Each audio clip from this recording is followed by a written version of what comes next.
Good day, ladies and gentlemen, and welcome to today's Financial Institution of Operations webinar entitled Trends in Automation. My name is Matthew Lyon, and I'll be serving as your host on today's session. It's my great pleasure today to welcome to the stage Julie May, who's a Business Development Manager with Esker. Julie, we're going to go ahead and turn the broadcast over to you. Excellent. Thanks so much. Welcome everyone to the conference, and just a couple quick notes for you as far as this survey itself goes. We first actually presented this information to a group down in Fusion conference in Dallas a couple weeks ago, and it led to some really interesting conversations about the different organizations that were in attendance and their order to cash and how they're automating their processes. So we are excited to share it in a webinar format to be able to explain some of the things that we're seeing out in the marketplace from a survey perspective, but then also to start to kind of look at how things are changing year over year. When I was first talking about doing a order to cash type of survey, we were looking at different options and what makes companies smile these days, and obviously it's converting cash faster is always a popular thing in everybody's business model these days. So when you're looking at this, we're just always looking at ways to help organizations be able to improve that order to cash cycle, and we're going to focus on a couple specific areas, those being order processing and accounts receivable for this discussion, and those are the questions that are the focus of this survey.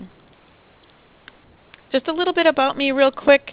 I've been in the document automation business for about 20 years, and for about the last 5.5 years I've been working at Esker, and we've been working with clients to quit paper was kind of the motto that we were going by for quite a while, but now it's more a matter of quit manual document processing and moving to solutions to be able to add visibility and functionality within customers' environments so that they're able to decrease the overall cost of both the order to cash and the procure to pay processes within their organizations.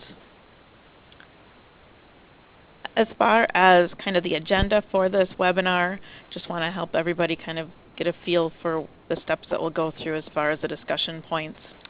The initial thing that we're going to do is go ahead and give you an overview of the survey itself and kind of the scope of the survey, and then we'll focus a little bit to share a little bit of background on the respondents and their organizations. We'll also go into survey results, and we'll allow some time for questions and answers at the end. I understand that this is originally slated for 90 minutes. We may or may not need that full 90 minutes, and I know whenever I can get an extra 15 or 20 minutes back in my life, it's always a good day.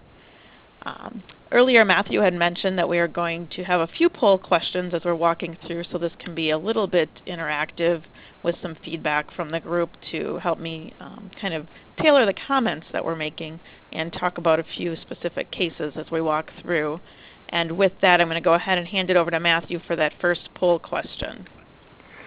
Thank you so much, Julie. We'll go ahead and bring this question up where we're asking, does your O2C cycle receive the same types of attention and budget in your organization as your P2P process? We've got options here ranging from yes, both functions are basically vital to the organization and are treated equally from a funding and an organizational standpoint. No, O2C is given more attention and budget. No, P2P is given more attention and budget. Or I'm unsure. So we're going to ask you to go ahead and take a moment, select from one of the 4 radio buttons there in the center of your screen, and then we'll go ahead and collect those options over the next couple of moments. As I mentioned at the beginning of the broadcast, if you have any difficulty with your session area today, you can let us know through the chat area. Also, you can use this space if you'd like to send in questions to Julie at any point during the broadcast. We'll have a formal time at the end of the session, and if there are some that seem appropriate to weave in during the earlier parts, we'll be happy to try to address those, maybe at polling questions as well. I'd like to give our audience members notice that we're going to close down the poll, so if you have not voted at this time, please do so. Be sure to click on that submit button there as well so that we can capture those. And one quick note, I noticed I was a little remiss when I wrote out these questions because I'm sure everybody might not be real familiar with the O2C as far as standing for order to cash as they are with procure to pay. So just wanted to point that out to everybody in case it was an acronym that you're not as familiar with. Julie, thanks so much for the clarification there. We're going to go ahead and close down the poll. We'll bring up those results up on screen for everybody. And I think we've got a pretty clear front runner here, Julie, in the unsure category. So we're going to turn it back over to you for a little commentary. Thanks much. Yeah, that's a really interesting finding. I'm wondering if maybe it has a little bit to do with not explaining the O to C earlier in the discussion as well, so I apologize for that. But depending upon your role in the organization, quite frequently you're going to be more familiar with the order to cash process or the procure to pay. And so you probably hear about one maybe more than the other, or maybe your organization is, definitely focused on fixing some processes and has some projects in mind for the upcoming year, but they aren't specifically linked to either of those processes, and that can make it a little bit difficult to answer as well. But with that, it's interesting to note that, beyond that 56%, the 20% look at them as both vital and treated equal. And also it's interesting that the no's had equal respondents as well. So it looks like it's kind of even on a number of different fronts, but evenly dispersed regardless. So that's a interesting kind of finding from our poll group in the audience itself. And with that, we'll go ahead here and kind of continue on the discussion. Specific for this webinar and the questions that were answered in the survey, we are focused, as I had mentioned, on the order to cash side of things. And this will allow you to kind of get both the order to cash and the procure to pay visual from within an organization. So as you look at kind of documents and their flow through your organization in coordination with the different processes, initially everything really starts with an order.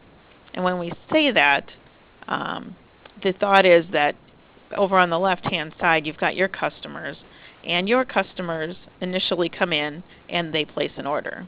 So that order comes in, the order processing takes place within your company. Your company then, as a result of that order coming in, may need to purchase some goods, and that's where it overflows into the procure to pay process. But if we focus over here on the order to cash process, assuming that those goods are in the warehouse and they're ready to go, let's say, the next step is going to be invoicing your client as well as delivering those goods, and that's going to create this accounts receivable document, and ultimately that'll go back to your customers who will then pay you, and that'll close out that order to cash process. Now, one thing that we're very familiar with is that in this middle section here where it says document delivery, there's a lot of different types of correspondence that can take place between you and your customers as part of both that ordering process, the shipment process, the collections process, the invoicing process, as well as some other peripheral types of communication that can take place for things if you're shipping any sort of hazardous materials, or if you're shipping internationally, or if there's questions back and forth about the order itself and you need to do any sorts of substitutions. So there's a lot of different documents and communication that can take place within this order to cash cycle, in addition to just that initial order coming in and the invoice going out for payment. But this side of the equation is where we're going to focus as far as this survey itself goes for the questions that were asked on the survey. And I just wanted to point this out as to how that kind of fits in comparison to the procure to pay side of things, which is over here. And this had to do much more with your purchasing, your vendors, and your accounts payable systems within your company. So as we work through things, the survey itself was asking questions about things such as the invoicing methods, the costs and timelines for doing the invoicing, what sorts of challenges and benefits they have of the invoicing methods that are being utilized, things that were creating obstacles for order processing, or what their objectives or SLAs were for completing the order process. And then also we were asking questions such as staffing, outsourcing, adoption of automation, how prevalent was that within their organization. Then as far as The order to cash cycle, it's often looked at as kind of an overlooked business process, but it actually holds quite a few potentials for optimization. And many organizations have moved to a shared service model specifically for many of the functions on the procure to pay side of things, but now we're hearing more and more that they're looking at some of these order to cash side processes as well to be able to automate. So this study was previously done in both 2010, 2011 and 2012-13, and it really at that point focused on the accounts receivable side of things. But this year we've taken it and expanded it to really be the full order to cash side, so that it includes things from the standpoint of the point of receiving that order from your customers. As far as the methodology goes, we had about 69 respondents completing the survey.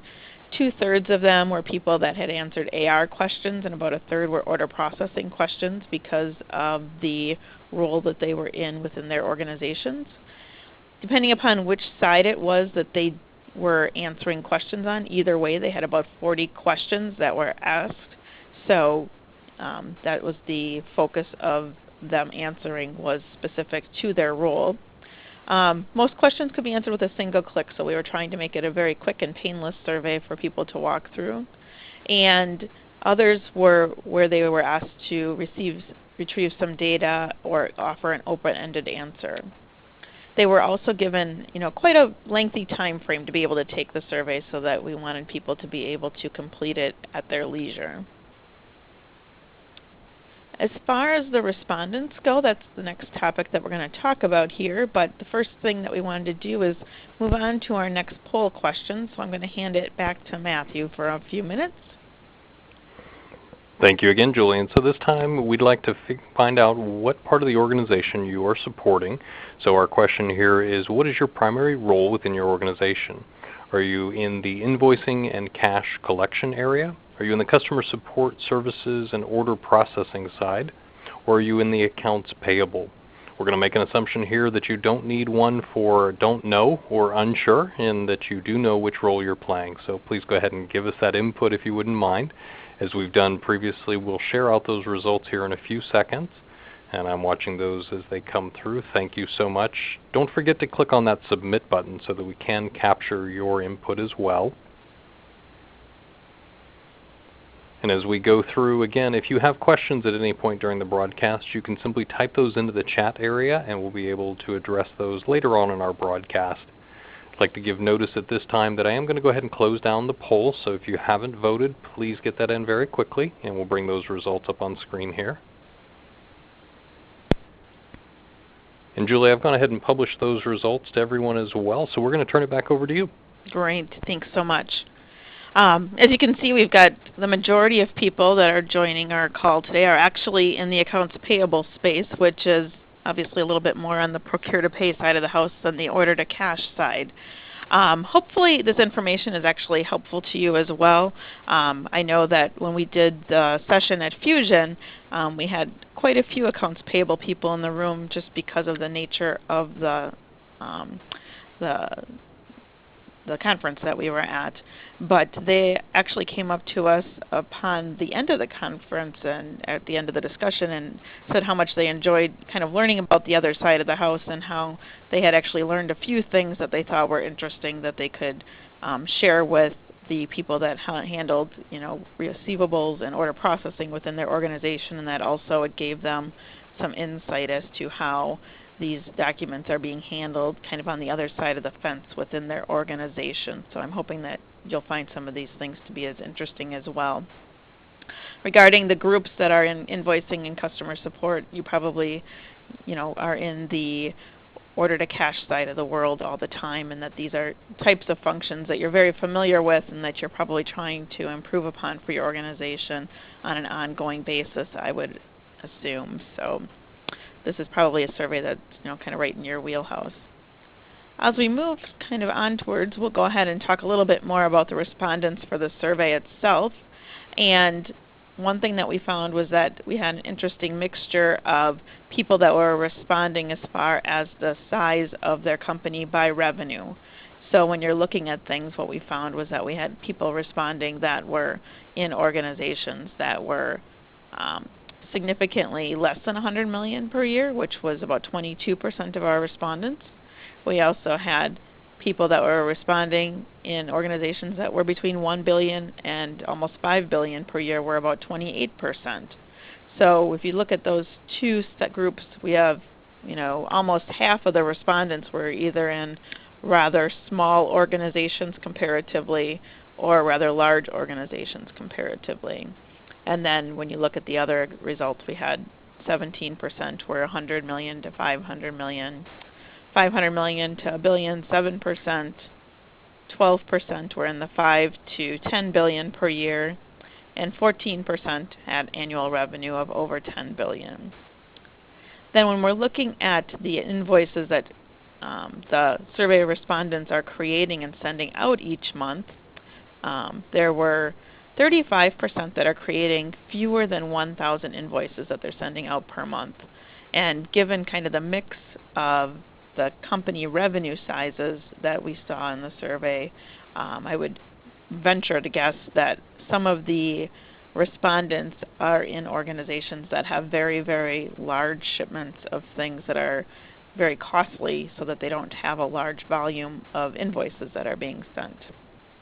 24% are in the 1,000 to 5,000 per month. 11% were in the 5,000 to 9,000. And 26% are sending out more than 10,000 invoices per month, which that's quite a bit of documents to be processing each month, to be sending outbound, and then to also have to manage those documents and manage the resulting transactions from those documents when you're looking at getting payment and the communication back and forth to allow for a payment to occur. When we look at the next slide, we're going to go ahead and talk about who's processing invoices within your organization. Now, when we're looking at this, we're talking about the number of people required in order to process those documents. So we're saying 31% of the respondents had one or two people that were, processing those documents in order to get them sent out to your customers. 38% had 3 to 5 people doing that. 2% had 6 to 10. 17% were 11 to 20. And 2% had more than 20 people that were responsible for processing those invoices in order to get them to your customers. Then when we're looking at the initial side of the process, so orders coming into your organization and processing them, we see that 25% of the respondents had 1 or 2 people processing orders, 8% had 3 to 5, 17% 6 to 10, 29% 11 to 20, and greater than 20 people processing orders was 8% of the respondents. And some of that probably goes to speak to organizations that have some automated ways that those documents are processed as well, because if an order does not require hands-on to be processed, then those people can be doing some other value-added functions for your organization. So now that we know a little bit about the survey overview and scope and who the people were that were responding to it, we'll go ahead and start looking at some of those results from the survey. And with that, the first thing that we're going to look at are the objectives and the challenges that companies are finding when they are looking at processing documents on the order-to-cash cycle. From an invoicing perspective, the number one thing that we're seeing clients have as an objective is improving their cash management. And that typically goes to kind of a higher level goal of an organization when they're trying to improve their cash flow or cash position. Kind of followed along with reducing those days sales outstanding, or their DSOs, which is 52%. And this particular finding was of specific interest to us because it kind of goes along with the conversation we're having very frequently with clients when they are looking for ways to get those documents out and into the hands of customers so that payment can be expedited in a much more efficient manner. It goes along kind of on that flip side, when you're talking to people on the procure-to-pay side of the house and they're talking about wanting to automate that process of getting those invoices in and paid, that goal of doing that more quickly and more efficiently aligns very closely with this invoicing goal of your vendors wanting to improve their cash management and reduce their DSOs. So those two goals from a supplier and a customer perspective go hand in hand quite nicely. And if you're able to provide an invoice to your customers in an electronic fashion, that oftentimes helps them to be able to facilitate them paying you more quickly, which falls right in line with helping to reduce those DSOs. Some of the other things that we're seeing from an invoicing perspective are things like being able to meet customer demand for e-invoicing, because clients are asking for their documents to be delivered electronically, 30.4%. Fewer customer inquiries about misplaced invoices, so clients calling in wanting to get copies of their invoices. Greater visibility into their invoices, 26%, being able to have a way to be able to see the universe of their invoices and their statuses. Being able to have better compliance, and then some other things that were listed were another 19%. Looking at things from the order processing side of the house, it was interesting that the top two challenges and objectives that we found there were improving processing time and customer service productivity, which are some pretty specific items that clients are working on, and they are items that are easily managed from a measurement perspective, and are things that you can say, right now we're at this level, now we want to be at this level, and set some specific goals for yourself to try to improve on for the year. That's very true also for error rates at 46%. So many organizations that we work with tell us that if there's an error in processing an order, it can be very, very costly. Workload, 38%, can be a little bit overwhelming, so clients are working to try to fix that and improve the workload for their customer service folks. Also, customer satisfaction and loyalty, 29%. This really dovetails right into the conversation that we're hearing over and over again when we're talking with clients about improving the overall customer experience and what customers are experiencing when they're working with your organization and what makes them want to continue to work with you as opposed to one of your competitors. Processing cost kind of falls in line with processing time as far as 25%, and then other things that are challenges in the customer service were 4% of the respondents for that question. And with that, I'm going to go ahead and hand it over to Matthew for one more polling question. Thank you very much, Julie. And this time around, we're going to ask our audience members, from an order entry perspective, what do you feel is the biggest challenge to your organization? This time, a little differently from our past polling questions, we're going to give you the option to select more than one. So please go ahead and select as many as are appropriate from the 4 options. Here we're giving you options of orders are still primarily being received via fax or email. We have some clients on EDI, but it is just a select few because of all of the work involved in getting them set up. We have some clients on EDI, but when orders fail to process through, it's not simple to fix. Or too many of our customers want us to go to their portals to get orders that need to be entered, and this causes extra work for the team. So if you wouldn't mind, go ahead and select from one of those 4 options, or I apologize, select any of those options that are appropriate in your instance, and we'll share those results out with everyone here in just a couple of moments. We'll give you a few more seconds to respond to all of those as well. And if you have trouble at any point with your broadcast system, as I've noted before, please let us know in the chat area. We'll be happy to assist you there with any audio issues. And I would like to note that a copy of the slide materials for today's session is made available along with the replay of the event. So you can look for information there via email within a few days when those are all posted.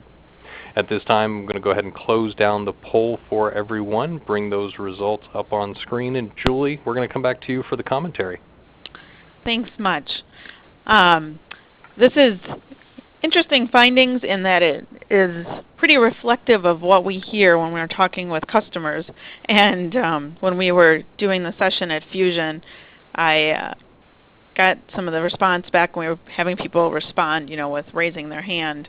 And it was funny because I looked at everybody and I'm like, how about those portals? Because portals are a challenge for every organization.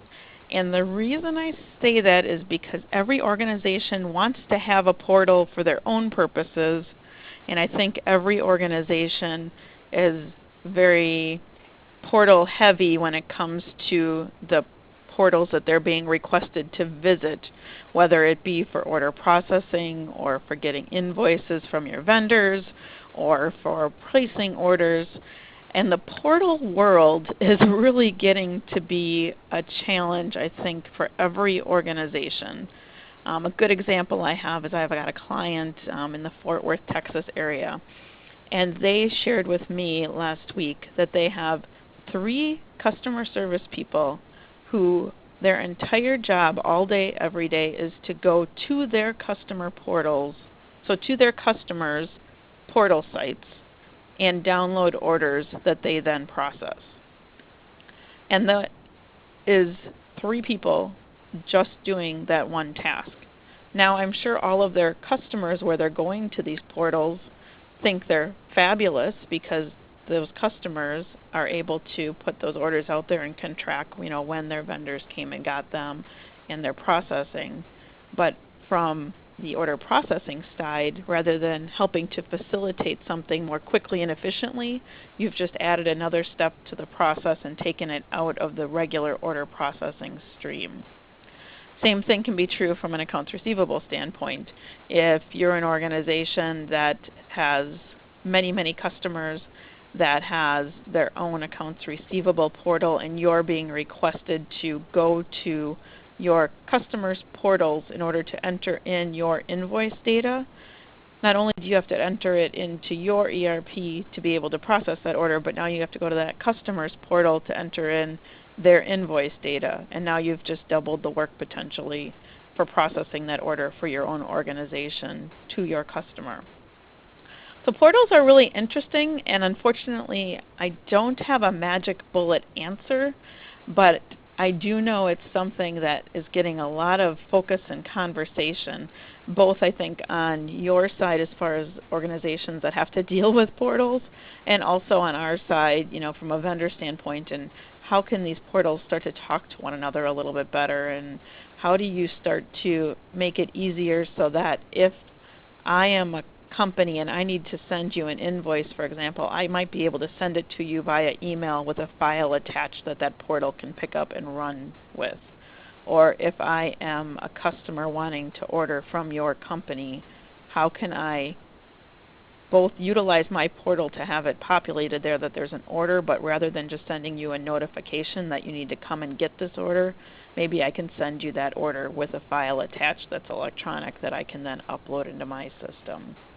So it's an interesting place we're in with portals because we also have many customers wanting to add portals, and we very frequently have the conversation of, okay, we know you want to add this portal, but what is it going to do to your customers or your vendors, and what kind of goals do you want to set for usage of that portal?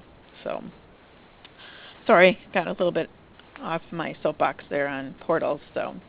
The other thing that's interesting is, 75% of you answered that you still have a lot of orders coming in that are fax and email.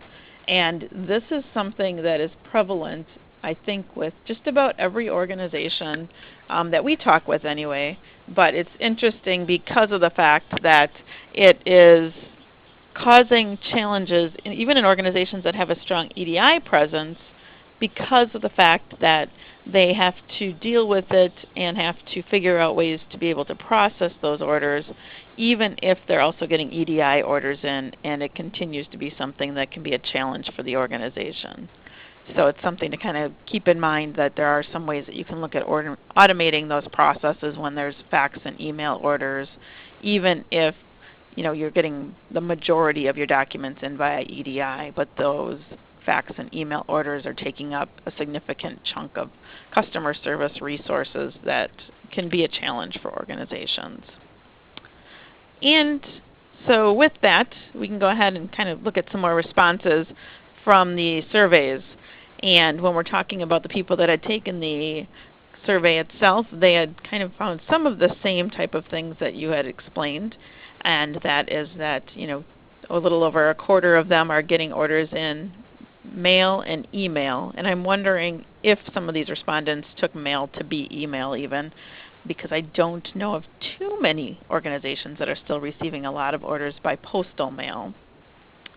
Fax at 10% was actually a little bit surprisingly on the low side, because we do hear of many organizations that still get the bulk of their orders in via fax. The interesting point of that is that many organizations, though, have their fax coming into email boxes.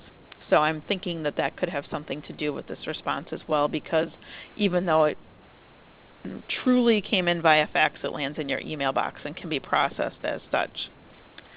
Telephone orders at 15% is rather interesting, because as we're looking at organizations, we're finding more and more of them that are trying to figure out how to deal with telephone orders because of the liability associated with them. And I'm not sure if that's something that you're running into, but one thing that we hear is that, if you take an order by telephone and there is an error, it's much more difficult in that instance to be able to determine how the error occurred and what kind of the best method is of rectifying that situation. A couple other things that were listed here, less than 5% for web form submission. EDI, or electronic data interchange, being so low was a little bit surprising. And the B2B network was also something that is utilized, but not a large extent within the respondents of the survey.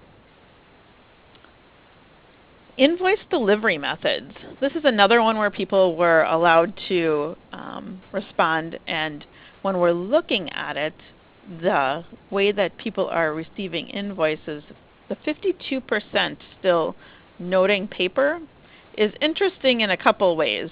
For one thing, it is still obviously over half that are doing invoicing via paper. But with that, this number has actually gone down quite a bit over the course of the survey's history. Initially when the survey was done, I think it was at about 64%, and last year it was a little bit lower, and now we're down to 52%. So we're down to almost half of invoices being delivered via paper, which this is an area that companies can quite frequently see some huge cost savings almost immediately by making that transition. But in addition to that,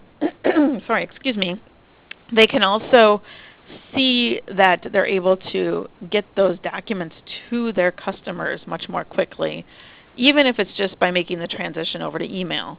So we had 28% of respondents saying that they are delivering the majority of their documents via email. A couple other things that were interesting is that only 8% noted EDI. The B2B network as what I would consider to be kind of, that portal submission. And so that's a very small percentage are seeing that as, the majority of their document delivery, but this is kind of that area where they have some pain associated with delivering the invoice data. And web form submission very frequently goes along with that B2B network. And then there was 6% that had some other delivery methods. And these are instances where you might have worked out with an organization that you're going to send them an Excel file to be able to process their payments. Or they're doing kind of a PO flip type of a thing where they're not actually issuing an invoice, but instead they're being paid off of the PO that was sent for the order. Okay, onwards we go. As we look to the next questions, this was talking about outsourcing.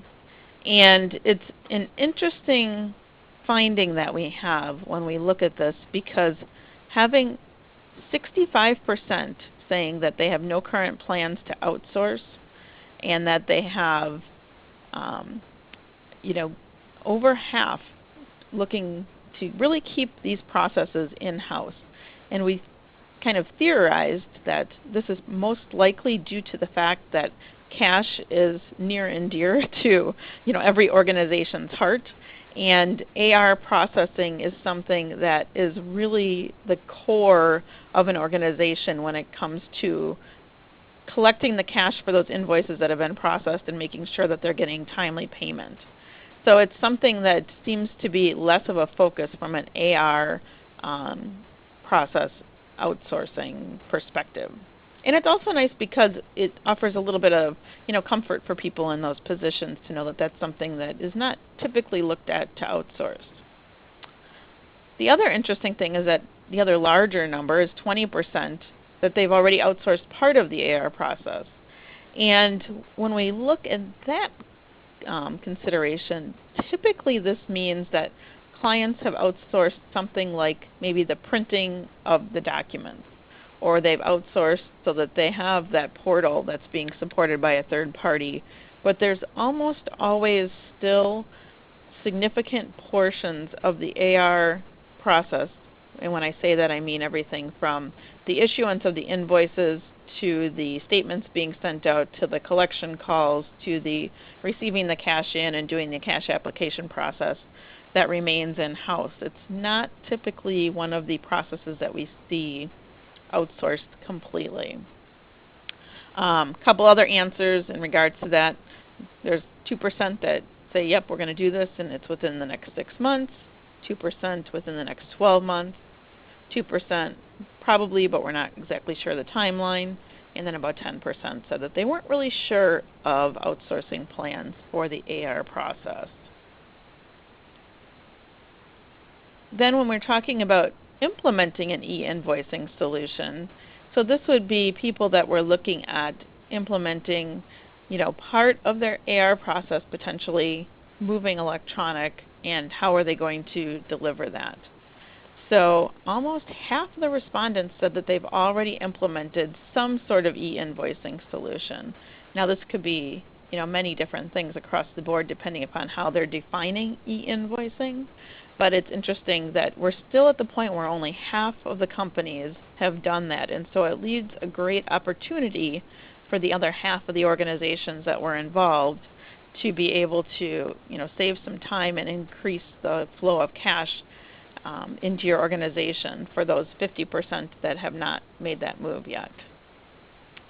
And it's particularly interesting that 24% say that no, they have not done this, and there's also no current plans.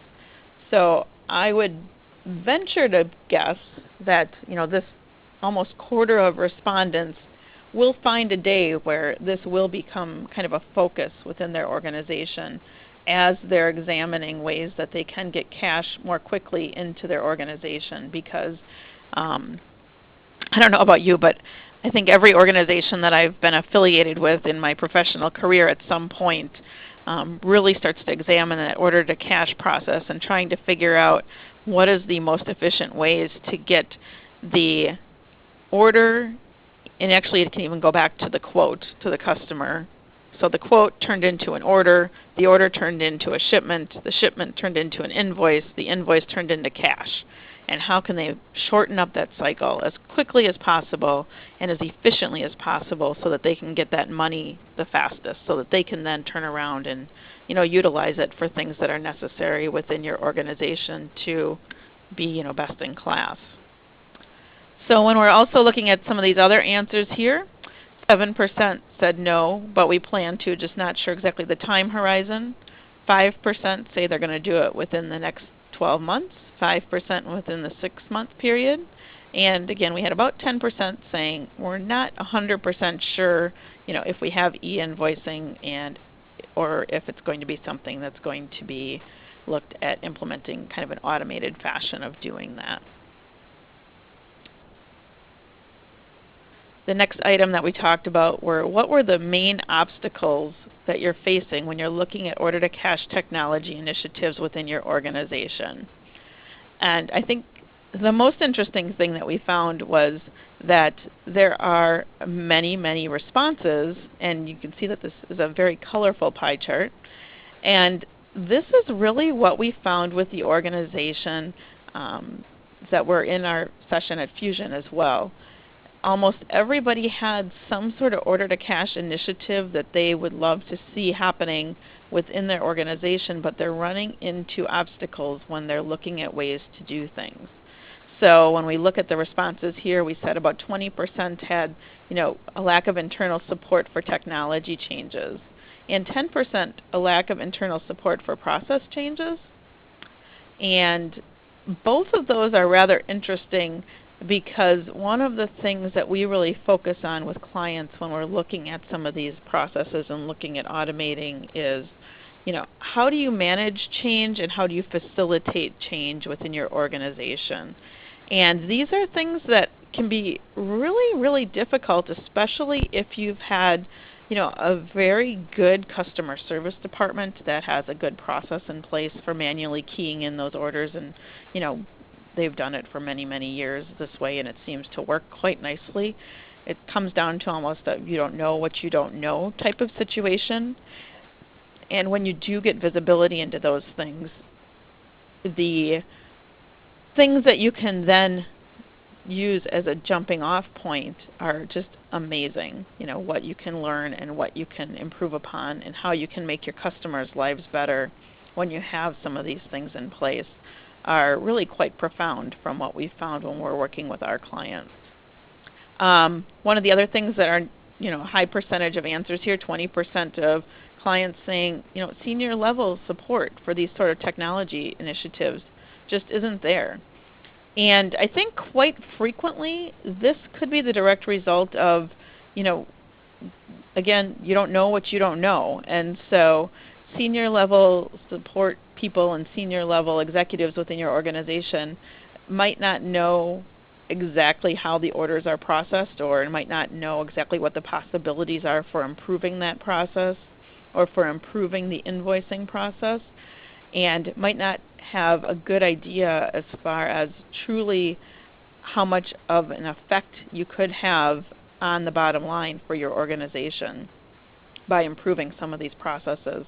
And sometimes when we have conversations with people at those levels and they become aware of that, it really helps to jumpstart some of these initiatives that, customer service and accounts receivable professionals within the organization have been struggling with for a while to, kind of raise their hand and say, hey, this is something we should really be doing.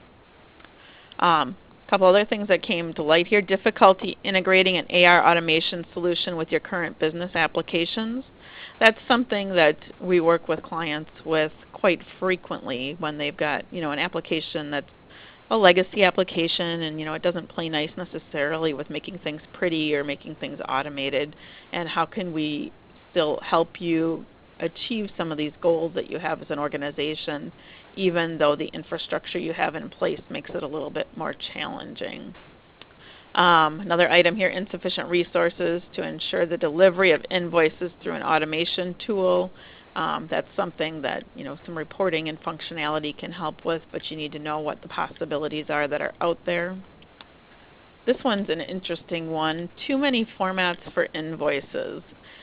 Those of you that are in the accounts receivable side of your organization, I don't know how frequently you deal with customer service, or you deal with a salesperson who comes up and they say, I just sold ABC client this great thing and they're going to start buying from us on a regular basis, but they are saying we need to invoice in this way, and their invoice needs to be, on blue paper, and it needs to be delivered on Tuesday, and it needs to have a yellow background with a purple font, and, just crazy things that those salespeople out there in the world, will promise clients in order to, meet the requirements. And I know I'm being a little far-fetched with those, but one thing that we do run into quite frequently is that, you do have some specific clients who require specific things, and that requires some pretty monumentous tasks sometimes within your organizations to deliver those invoices in the manner that your clients have requested them.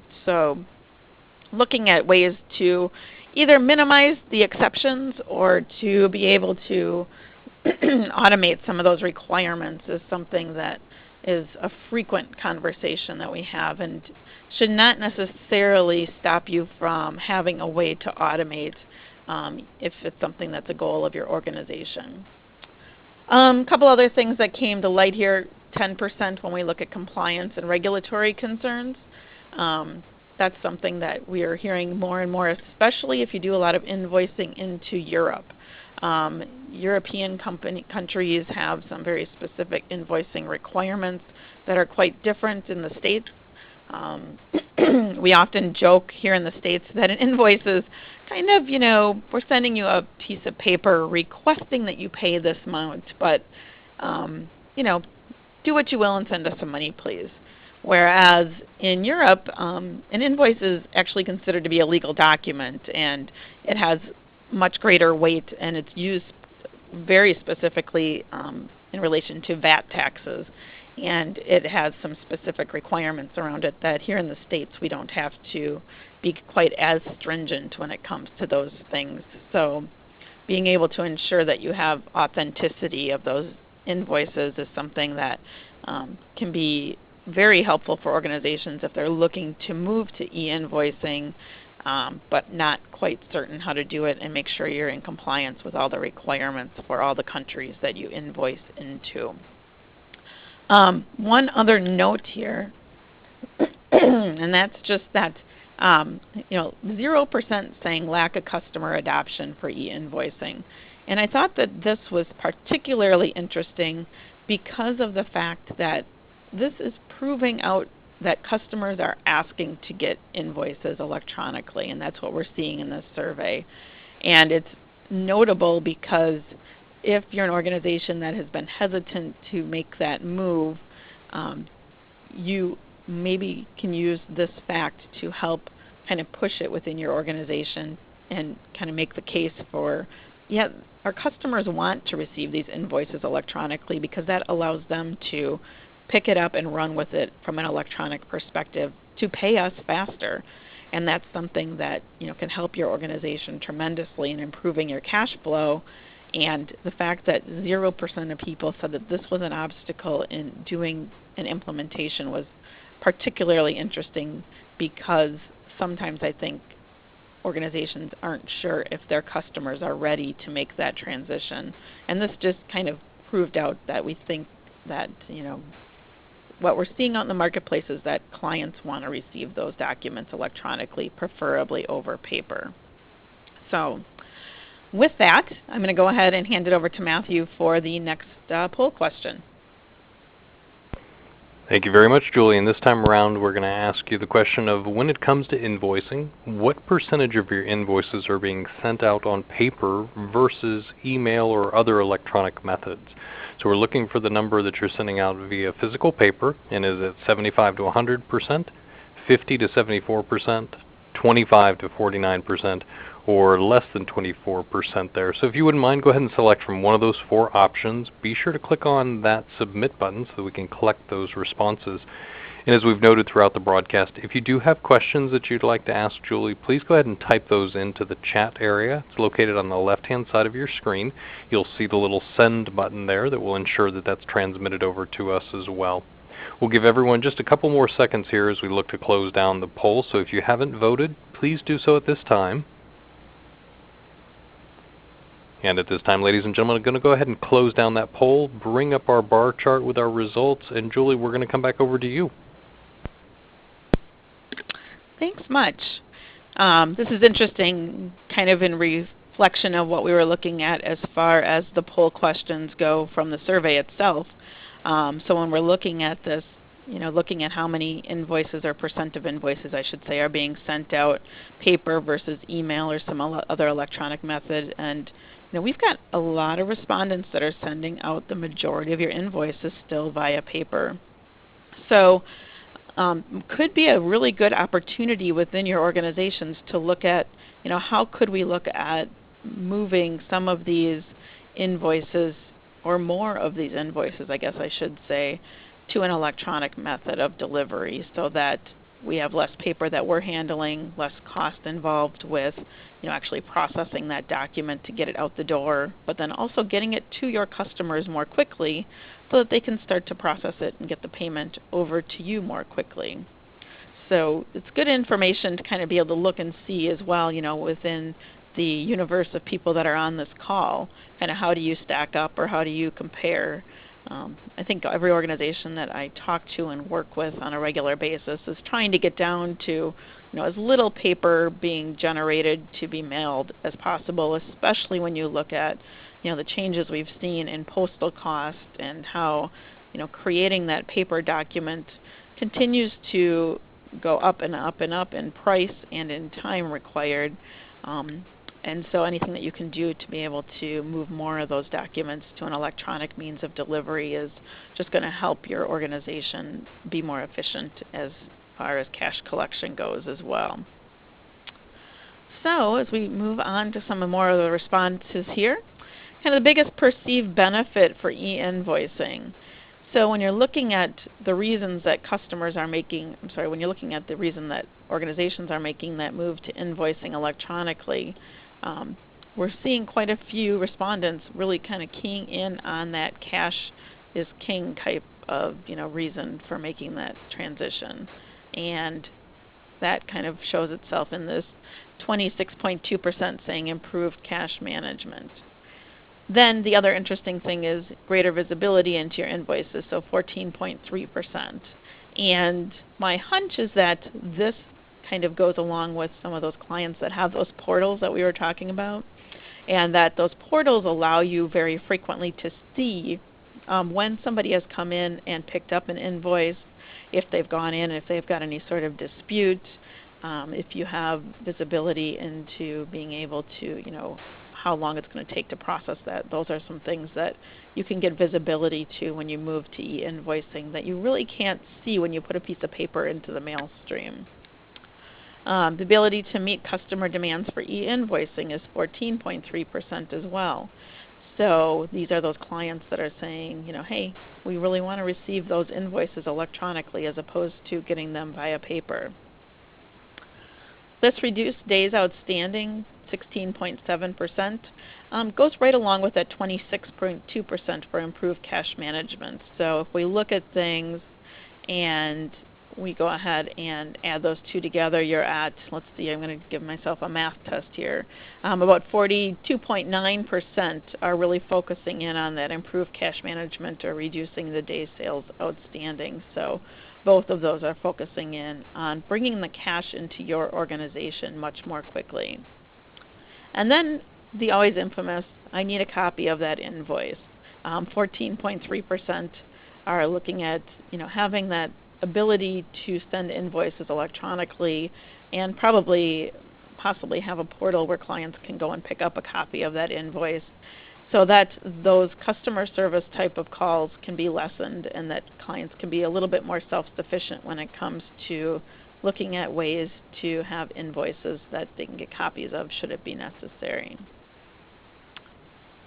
The next question was looking at automating a way to have your order processing become more automated within your organization. So interestingly enough, we look at clients that have said that they're already doing such a thing, and we are at 40%. Now this 40% can be an interesting mix of things because it could be clients that have a specific portion that are EDI delivery, could be clients where they are able to place an order on the web, or it could be customers that have already looked at ways to be able to take those email and faxes and not have to do so much hand keying when they're processing orders. And then we also have an additional 10% that are planning to look at this process within 6 months and another 5% within 12 months.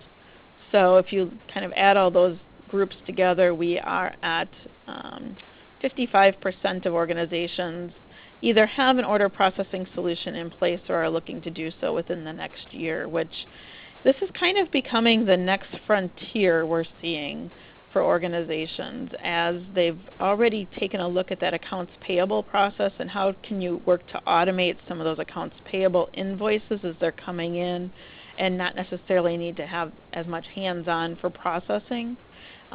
Once organizations have kind of tackled that side of the world, it's very frequent that they hop over then and start looking at this order to cash cycle and are able to look at how do I automate this process of getting these orders in a more efficient means, because we've got some great customer experience type things that we want to do with our customer service team.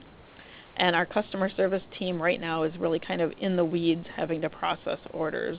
So if we can find a way to take some of those monotonous tasks out of their day-to-day functioning, or be able to make them more efficient in processing those documents, then we can do some really cool stuff and really work to improve our customer experience across the board. Then when we're looking at kind of the no's as far as order processing automation, 20% no, we have no current plans, and no, we plan to but not sure when, which that 20% that have that kind of outlook are an interesting group, because I find quite frequently that there's two reasons that clients really want to do something from an order processing perspective but aren't able to. And they tend to be either they haven't been able to put together a good business case so that it doesn't get enough visibility within their organization to be able to raise it to the level of an active project, or to get IT resources assigned, because we all know that IT resources within organizations right now are really stretched to the max, and to get your project funded or your project time allocated can really be a chore right now. That's what we're hearing over and over again as I talk to customers. Then the other thing that kind of goes into this 20%, I believe, is really managing the change and getting good sponsors within your organization, and having the right players involved when you're looking at making these sorts of changes. So, if you're able to have a good business case from a financial standpoint, but from a buy-in standpoint, from an executive level or from a director's level, somebody's not able to kind of give this project the attention that's necessary, you can really get stuck in this we want to do something but we haven't done it yet position for literally years. It's funny, at some of these conferences we talk to clients who come up and they look at us and we've been talking to them for 2, 3, 4 years, and you can see it in their eyes that they want to make this a project and they want to do it so badly, but trying to get either the funding or the executive backing to do this.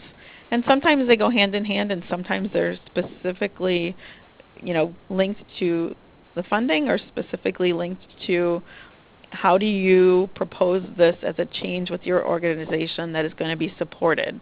And trying to help clients have those discussions internally is quite often what can be the catalyst to move you from the group of no, we plan to but not sure when, to no, we plan to but within 6 months, and then ultimately over to the yes, we've got some sort of automated solution in place. And I think as an organization, we're getting smarter also at helping clients have those internal discussions and putting together, some good information as to why these solutions and processes can be a huge benefit to your organization. So with that, kind of the next thing that we're looking at here are, average time to process an order. And this one was quite a bit, a difference from one side to another. So while we're looking at this, we can kind of focus in on a couple different things. We see about 17% who are saying that, the orders come in and they're processed within 1 day. We see another 33% saying 2 to 5 days, and then 8% 6 to 10 days, 17% 11 to 15 days, 16 to 20 days was at 8%, 21 to 25 days 4%, and uncertain 13%, which is interesting. When we look at how dispersed it is across the pie chart, you can see that it probably has to do somewhat with the industry that you're in, and then also the amount of back and forth that's required for processing orders within your specific organization. Because when you look at getting an order in for something that's custom made versus getting an order in for something that's off the shelf, the amount of back and forth and discussion required between you and your customers to process that order can vary significantly. And that's really what I think we're seeing reflected in this average time per order. Order processing error rate. This is an area where we have had some really great debates both internally, within our own organization, and also some really interesting conversations with customers, because at what point do you consider something to be an error? And I believe for the basis of this question and people answering, they probably considered an error to be something where the order has been processed, gets to the client, and the client then says, something's wrong with this. So from that perspective, 17% are seeing less than 1% error rate, 21% 1 to 5, 21% 6 to 10, and then 8% of customers are seeing over 10% of orders are having errors, which is pretty significant depending upon the cost that your company has internally for correcting an error when it's been shipped. I've heard everything from cost $50 to replace a typical order entry error on up to literally thousands and thousands of dollars depending upon what the product is that had an error on it. And in addition to that, what is the ramifications of that error? Because some processes or some companies' products are literally life and death. We would deal quite a bit with life science companies. And those life science companies, if they send the incorrect internal defibrillator to a client who's supposed to have surgery that day, that could be a big problem, as opposed to something that is being shipped to stock inventory at, let's say, a liquor distributor or something to that extent. But when you're looking at that, the liquor distributor definitely has the same sorts of needs and wants as far as processing correctly as well. It's just that the ramifications of shipping incorrectly might not be as great as somebody that's in med device line of work. When I mentioned kind of the interesting discussion we've had internally about error rates and how do you measure those, the question that we've kind of been pondering is, what is an error? Because if a client sends you an order and there's something on it that is not correct, is that an error? When you're talking about that from that viewpoint, the errors go up dramatically, obviously. And it's been something that's been very difficult, I think, for just about every organization to capture, is that what are all the steps in the process where your internal processes and your internal people are stopping errors from occurring, and how frequently, is that a really great thing that you've got built into your processes, but you aren't even aware of it, because Susie over in customer service knows that every time, the ABC company orders item 1, 2, 3, they don't really want item 1, 2, 3. What they really want is item ABC, and she knows it, so she makes that substitution every time. Well, what happens if Susie leaves and now Jan is processing the order, and Jan might not be aware of that substitution, and now you've got a client that's been ordering the same exact way forever, but suddenly has order entry errors because somebody was doing something internally to fix it, but you didn't necessarily know about it, and maybe they didn't even know about it, because when you sent the invoice out, it had the right product on it, but the person that was getting the invoice to process might not be the person who might not ever see that that invoice was for something different than what the PO was for, but because of the matching that's occurring from a dollar standpoint and from a line item standpoint, it's getting paid, without incident. So there's a lot of discussion going on about, what is a true error, and at what point within your organization should you be examining these sorts of errors or corrections that are taking place within your order process, and are there things that can help you measure that, and are there things that can help control some of those functions so that your error rate can even be smaller as you look at automating different processes within that order entry.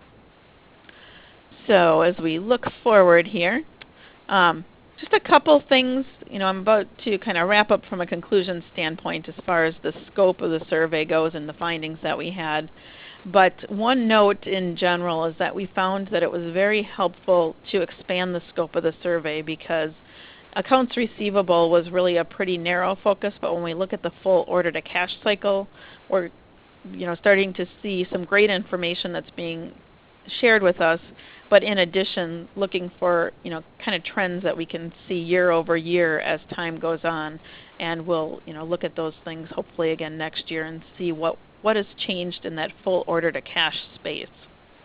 Some things that would be helpful for the next go around is looking into some of these questions and maybe being able to be a little bit more specific on some of the answers so that we can get a little bit more insight into what's happening kind of across the universe of respondents, because there is some in different things that we are looking at from the responses and making some assumptions, and from a combination of the responses and what we see and what we hear, both working with that group that was in the Fusion presentation, the feedback we're getting from your team as you're on this call and offering some poll answers for us, and conversations that we're having with people out in the world and how they're handling the order to cash process within their own organizations.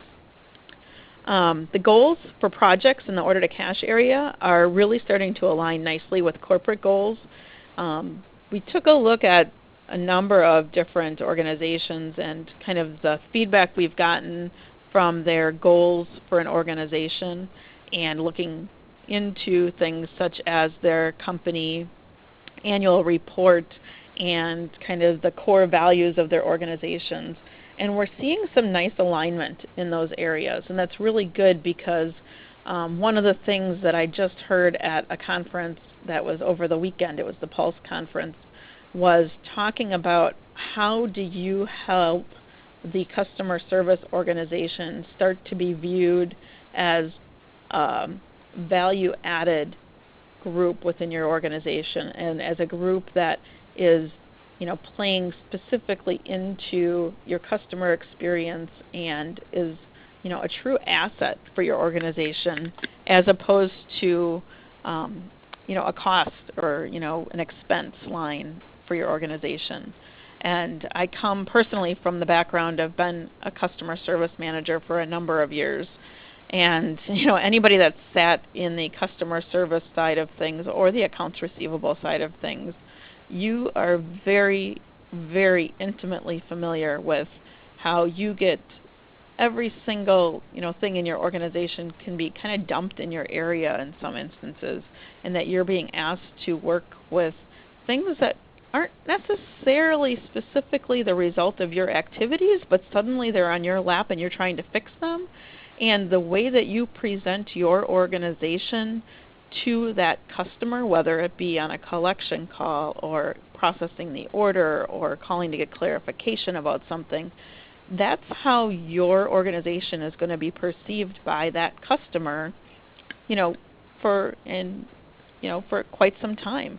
So if you are adding value to that relationship and improving that relationship on each of those interactions, whether it be an automated interaction where now you're able to deliver something to that customer electronically that they've wanted that way, instead of having them forced to open an envelope every time you send an invoice, or if you're providing more information to them from automating an order that now you're automatically sending a confirmation back that the order has been received, so they have an order acknowledgement that, hey, we've got your order, we're processing it. The next thing that you'll see is an order confirmation coming back. So you're improving that communication, but in an automated fashion. All of these different touch points are things that help to improve the customer experience, and improving the customer experience is really one of the focuses that we see for organizations' corporate goals these days. And that's something that is exciting to me with my background, because I think it's something that is being appreciated more and more at the C level within organizations, much more so than it had been maybe in the past. As the different sorts of kind of buzzwords and things that are becoming important out in the world are, that looking from the outside in at your organization. And I actually just was reading a book in the last few months that was talking specifically about clients that had the customer at the core of all of their decision making are the organizations from an S&P 500 perspective that have weathered the best through this latest recession and have had the greatest profits. And so I've been kind of preaching that, or kind of sharing that message, and even encouraging organizations really to take a look at some of the books that are out there from that perspective, because this order to cash side of things and improving things for your clients can have such a dramatic impact on your company's bottom line, and it's something that I'm pretty passionate about, and you can probably hear that as I'm speaking. So one other thing that we found is that both order processing and AR invoicing are viewed as strong components in the overall customer experience. So kind of speaking to what I was just talking about, and that they're value-added tasks that can have an impact on your overall performance as an organization. So as we look to kind of wrap things up here, want to go ahead and I'm going to turn it over to Matthew, but wanted to kind of move into question and answers so that we can answer any questions that might be out there from the attendees. Thanks so much, Julie. And we've got our first question here that we're going to jump right in on, and this could probably be an entire presentation in and of itself, but I'm going to ask you maybe to keep it to maybe your top 2 or 3 suggestions for the attendees. But how do I get my customers to adopt e-invoicing? So do you have suggestions for folks on how they get their customers kind of engaged in this move as well? I have a couple things, and it is definitely something that you could do a complete topic on. But the things that we see most prevalent is if you are ready to look at doing an e-invoicing project, even just doing a quick survey of your customers and looking to get some quick feedback from them as far as, is e-invoicing something that you would be interested in, and if so, how would you like to receive your invoice, and seeing what kind of feedback you get. Because if you're sending out the majority of your documents right now still via paper, you might be very surprised to find out that a lot of your customers would prefer to get those electronic. So that would be the first thing that we talk about when we look at moving to e-invoicing.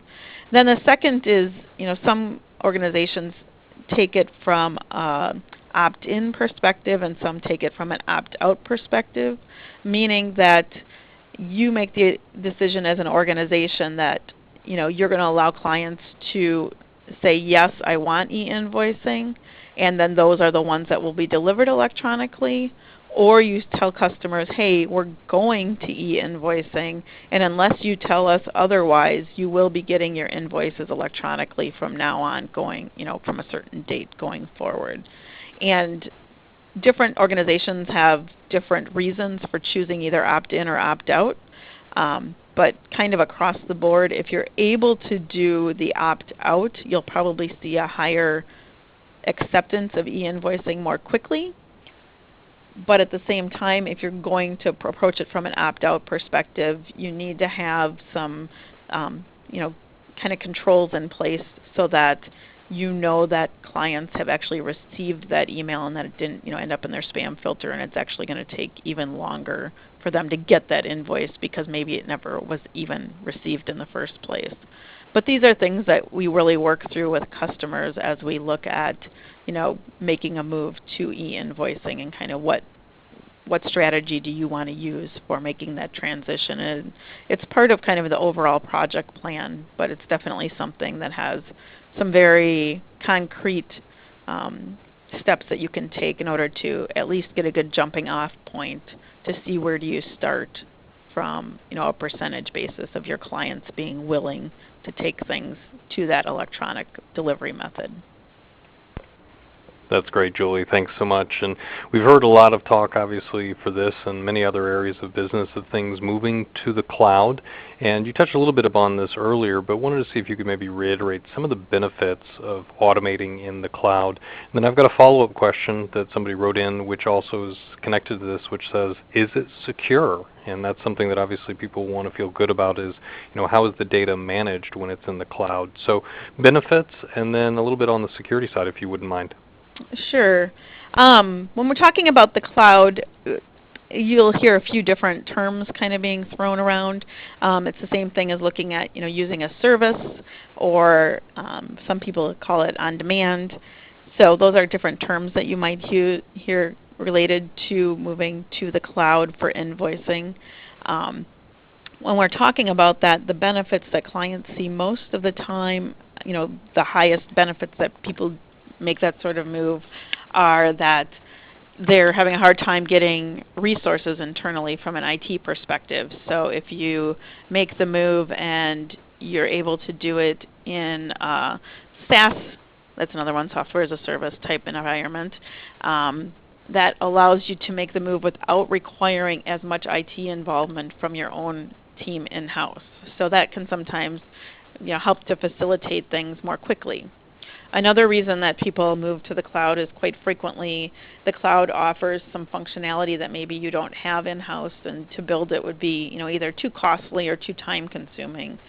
So if you're looking at a solution, for example, where you want to move to e-invoicing, but that the move to do so would require you to have a lot of software brought in to look at all the different ways that clients might want to receive that document, and also need to have some additional print facilities put in place or different things. It gets to be unmanageable from a cost perspective and from a requirements perspective from an IT standpoint to look at doing some of those things in-house when there's already so many service models out there that can deliver it and really be almost a turnkey solution in many cases.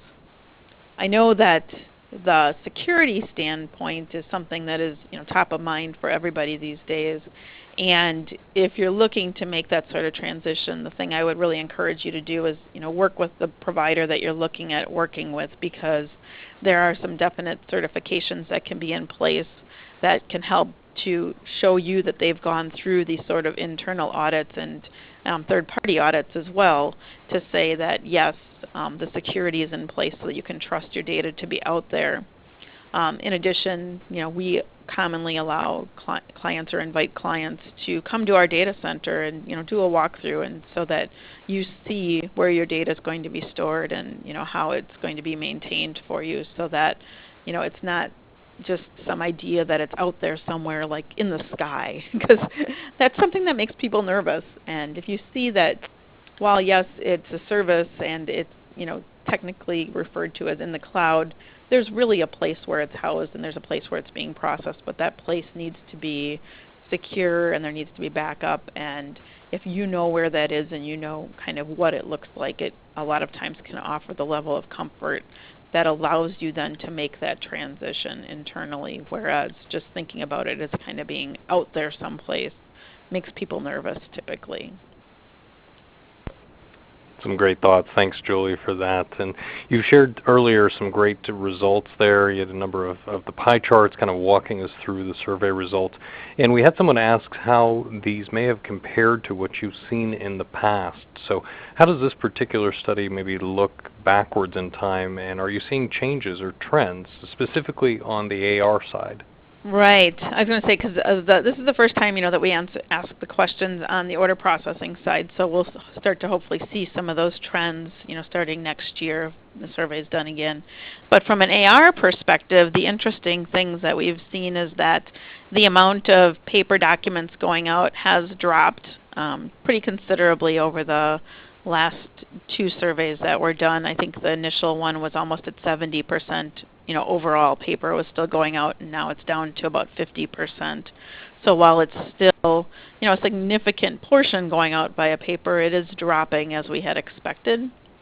The other thing that we've seen is that people looking at adding it as a service. So while they're not outsourcing, cash application and making the phone calls, but outsourcing the actual sending of documents to customers. That percentage has increased greatly over the last 2 surveys that we've done. And so when you're looking at, how do you make that move to an e-invoicing method, more and more organizations, it seems, are looking for, partners that they can feel good about working with that allow them to make those transitions but not have to tax their internal resources to take advantage of some of the functionality that's out there in the world. That's great, Julie. Thanks so much. That is going to wrap up our questions at this time, so we'll start shifting gears here with a couple of housekeeping items as we close up. But Julie, I wanted to turn to you first and see if there was any final thoughts that maybe you wanted to leave with our attendees before we transition out of today's broadcast. Yeah, I guess the one thing I would encourage everybody to do is that I know I'm guilty of getting surveys in sometimes and not wanting to take the time to do them, but then I love to see the results of what other people are doing. So just kind of a little plug for, if you see these surveys coming through from IFO or from some of the other organizations out there that do them, I know that we all really enjoy comparing ourselves to our peers and seeing kind of how we're comparing in the automation world from both an order to cash and a procure to pay perspective. So if you can take 10-15 minutes to do some of these surveys for these groups from time to time, it's really appreciated. So, just a little plug there for that. And then also the other thing that I would say is just over and over that we're running into from our client standpoint and the things that they're telling us are making a huge difference. I know you heard me, Matt, and talk about change management many times throughout this process and being able to kind of take the changes that you're looking to make within your organization and be able to have them be visible from a higher level in your organization so that you can improve how quickly you can get things done, and also the impact that you can have sometimes on that bottom line. And those are things that we as your partners try to help you with on a day-to-day basis. So if you're running into, we really want to do this project, but we're having a hard time making the business case or getting visibility to it up the chain, don't be afraid to reach out, because we're really happy to work with organizations to, help your group within your organization get that visibility, and that it's something that when it happens, the feedback you can get and really kind of the boost you can get for your organization can be huge. So we encourage you to, don't be fearful of asking some of those questions and asking for assistance to make this a project that's getting more attention within your organization. That's great, Julie. Thanks so much. And as you can see on screen, ladies and gentlemen, Julie's made her contact information available. So if you have additional questions that we haven't addressed here, please feel free to reach out and contact her. I'm sure she'd be happy to address those offline as part of today's session. A reminder to everyone that today's broadcast was recorded. A replay of it will be made available to members from the IFO website, so please keep an eye out for that, as well as past webinars can also be accessed through the archives there as well. We're happy to have served you on this event, and we look forward to having you on a future broadcast. With that, we'll conclude today's session. Have a great day.